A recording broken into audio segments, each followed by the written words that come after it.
Today, I'm going to share with you my most controversial cruise opinions. Oh yes, feathers will be ruffled, especially by the last one. Let's roll the intro.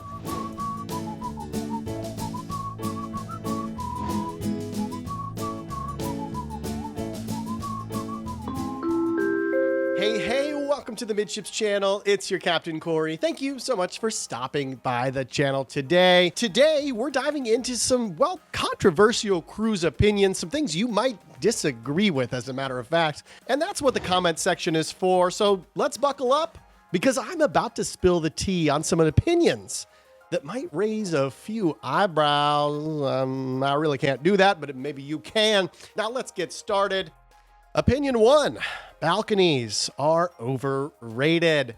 First on my list of controversial cruise opinions, it's balconies. We're taking them on. They're wildly overrated in my opinion. I know. We all dream of sipping that morning coffee outside on our balcony, enjoying the ocean breeze, the sunrise. But hear me out.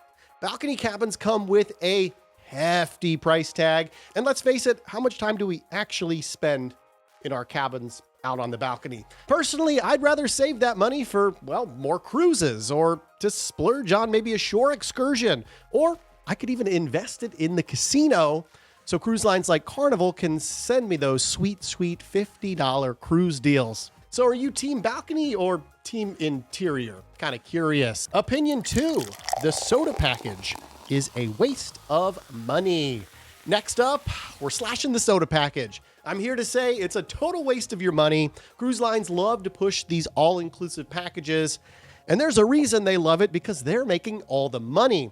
But do you really need unlimited soda for your entire cruise, when half the time you're off the ship anyways or sleeping? Some of the cruise lines even go so far as to make you seek out 1 or 2 Coke machines spread across massive ships. Yeah, y'all know who I'm talking about. And you arrive at this machine after like a 10-minute journey, and it's out of ice, or usually even worse, it's out of the drink that you actually came to get. Not my idea of a good time. Plus, soda is usually less than $3 or $2.50 if you order it a la carte.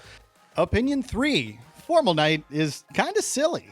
Now let's talk about formal night. Some might call it elegant, but I think it's a pain in the butt.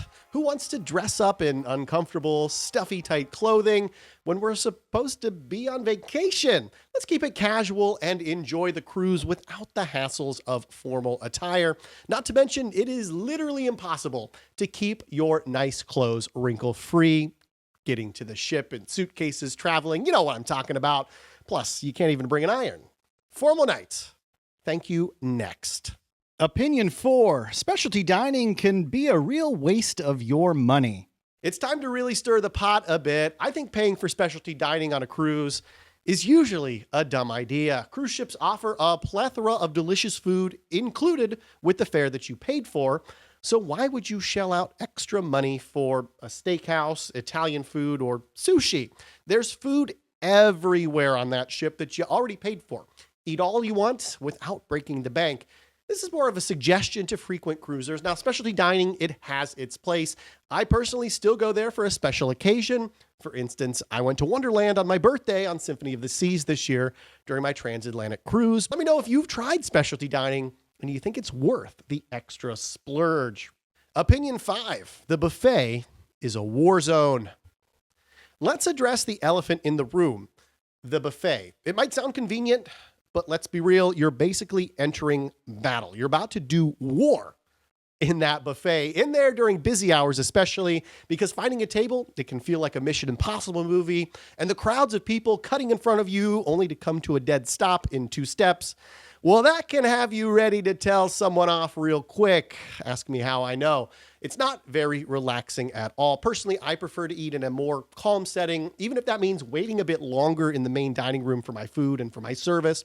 What's your take on the cruise ship buffet chaos? Opinion 6, Carnival ain't half bad. Okay, hear me out here. I know all about Carnival's reputation in the industry. Hordes of Royal Caribbean, the loyal to royal faithful. They make it known pretty often that Carnival is the party ships, the fight ships, the ships filled with annoying kids, and whatever else people say about Carnival on the internet. However, Carnival does something that Royal Caribbean rarely is capable of, and that's making cruising actually affordable and attainable for most people while providing a heck of a lot of value in food and entertainment on board.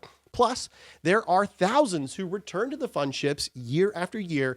Even if they could easily afford a Royal Caribbean cruise or another cruise line, it's just a totally different vibe on Carnival than you can get anywhere else in cruising. And I think everyone should try it at least once.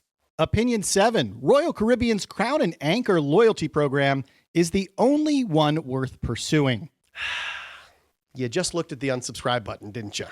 You very important fun people, let's be real. The only thing Carnival gives you for your loyalty is some water, a few bags of laundry, a free drink on the last night, and you get to get on and off the ship before everybody else.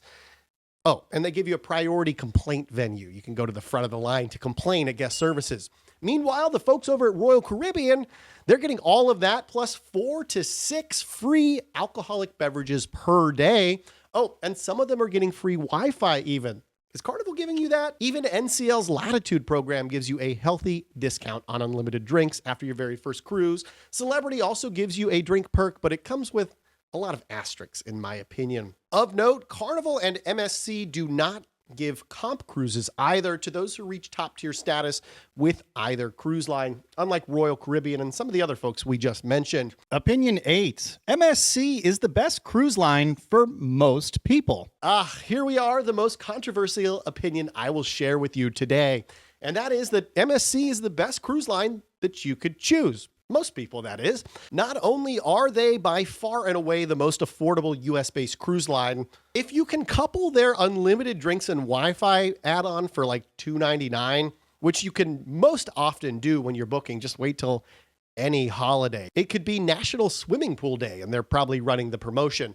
Well, if you can get that, you are getting the cruise deal of a lifetime, if you ask me. All of their ships in the US, well, they're sparkly, beautiful, clean, and pretty new.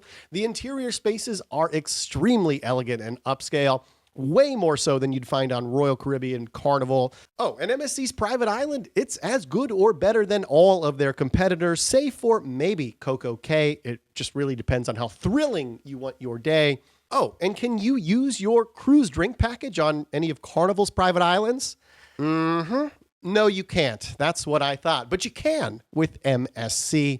And I believe you can also use it on Royal's private island as well. Now, if you've cruised or traveled a lot and gained status with a competitor, MSC will match that. And it doesn't necessarily have to even be a cruise line. It could be an airline or hotel chain or whatever else they'll accept. I don't know, Diners Club, who knows? But you can instantly be a top tier cruise passenger enjoying all of their top level benefits, the chocolate chips, priority everything, onboard gifts. You know what we're talking about. Plus, they give pretty good discounts on your next cruise once you start working your way up the status ladder. The only people I would not recommend MSC to would be families with kids. Although they are improving their children's program, I'm still hearing that they might not quite be ready for prime time. And the other person I don't recommend MSC to is the person who can't be happy around people who are speaking a different language than them. Don't cruise MSC if that's you. Just know it's probably your loss. I personally find the cultural immersion to be a benefit of the cruise, but I know others find it to be annoying, and well, that's your prerogative, not mine. There you have it, Midships family. My most controversial cruise opinions laid bare for all to see. Whether you agree or disagree, remember, we all prefer our own version of cruising and the cruise experience. Why don't you drop your thoughts in the comments down below, and let's keep the conversation going down there. If you're looking for more cruise-related content, why not check out this video about how weird it was taking the last Alaska cruise of the year. It really surprised me.